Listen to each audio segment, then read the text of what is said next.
Hi, friends and families. This is Miss Allen, and I'm here to answer the question, how do I use the checklist? Every student's checklist will look exactly the same, except the teachers might be different depending on the class.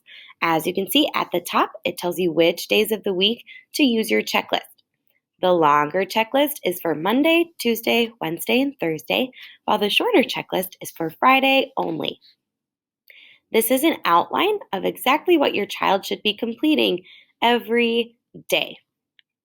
To make things simple, it is in order of what activities your child should be doing first. At 8:15 every morning, your child should find their teacher's Zoom icon from their home screen of the iPad. They will zoom in at 8:15 in the morning for morning meeting as well as literacy instruction. Once the teacher tells them that they can move on to learning path, your child can put an X, oops, will put an X in that first box.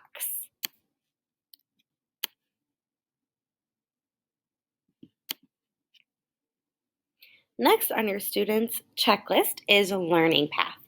All of your child's learning path activities are in the light blue rectangle.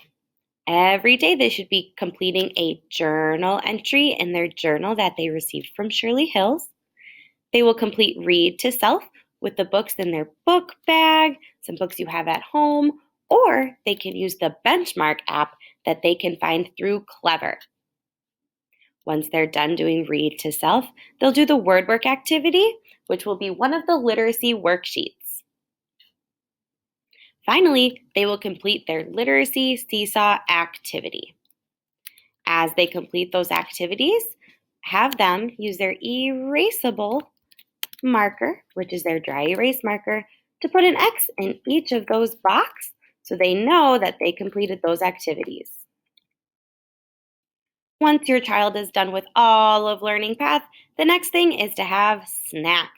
During snack, we would love for you to watch announcements if you missed them during morning meeting. Enjoy your snack for about 15 minutes and then head into Smart Suite through Clever to find the math videos. Once your child has watched all the math videos through Smart Suite, they can add that X to their checklist.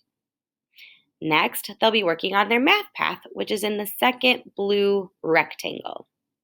Here, they'll be completing their workbook page in their math workbook and a math seesaw activity.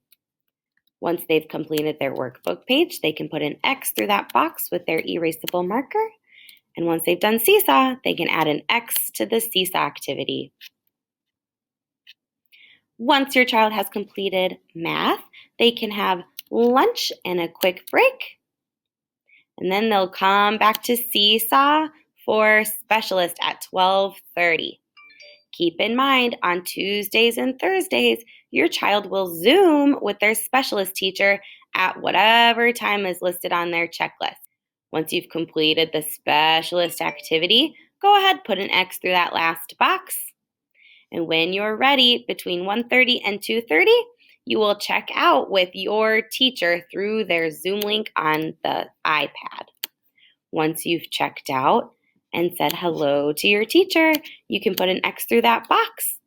Double check that you have completed all of your activities from the day, and then you are all done with your learning. Have a great afternoon. On Fridays, your checklist will look just a little bit different.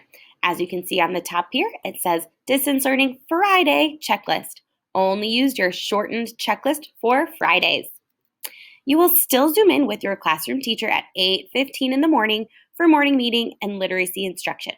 When you are done listening to your teacher, they will tell you to have a great day, and you can put an X through that first box.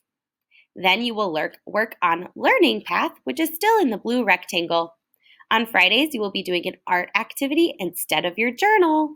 So make sure you're listening to your teacher to learn what you will be completing that day for your STAR activity. When you're done, put an X in that box. You will still be completing Read to Self, and you will either be doing a word work activity or name writing. Again, your teacher will tell you which one to complete. Finally, for Seesaw, Fridays will be your catch-up day. So if you missed any Seesaw activities from earlier in the week, Friday is your day to complete them. Finish all of your Seesaw activities until there are none left. When you're finished with that, put an X through that box. Finally, when you're complete with Learning Path, you're going to Zoom with your teacher between 10 a.m. and 11:30 a.m. for a checkout at the end of the week. Don't forget, if you're scheduled for an ESGI time, you need to check in at that time so your teacher can do assessments. Once you're finished with everything for the day, you can put an X through that last Zoom call and then have a happy weekend.